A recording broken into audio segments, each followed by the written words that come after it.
அஸ்ஸலாமு அலைக்கும் friends, Fayaz home குக்கிங்கில் இன்றைக்கி எங்கள் வீட்டு மதிய சாப்பாடு என்னன்னா ஒயிட் ரைஸுங்க. ஒயிட் ரைஸ், அதுக்கப்புறம் தயிர் சோறு. இது வந்து என்னோடய ஹஸ்பண்டுக்கு தயிர் சோறு. அவங்க வந்து கருவாட்டானம் இந்த ஈரெல்லாம் சாப்பிட மாட்டாங்க. அதனால் வந்து தயிர் சோறு, முறுக்கு வத்த வந்து வச்சுருவோம். இது வந்து பெப்பர் போட்டு கோழீரல் வந்து வறுத்துருக்காங்க. வெறும் பெப்பரில் செஞ்சது. இதுவும் நல்லாயிருக்கும்.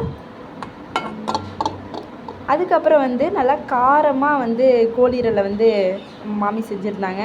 இதுவும் ஒயிட் ரைஸும் மாமாவுக்கு. இது 2 இருந்தாலே போதும், அவங்க சாப்பிட்டு எந்திரிச்சிருவாங்க. அதுக்காக மாமாக்காக இது தனியாக பண்ணாங்க.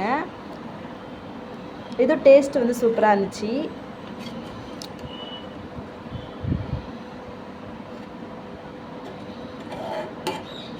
அவ்வளோதான். இதுதான் எங்கள் மாமாவுக்கு இன்றைக்கி வந்து சாப்பாடு. அதுக்கப்புறம் வந்து இது வந்து மாமிக்கு வந்து ராம்லி, முருங்கைக்காய், அப்புறம் வந்து முட்டைக்கோஸ் இதெல்லாம் போட்டு மாமிக்கு வந்து செஞ்சிகிட்டு இருந்தாங்க.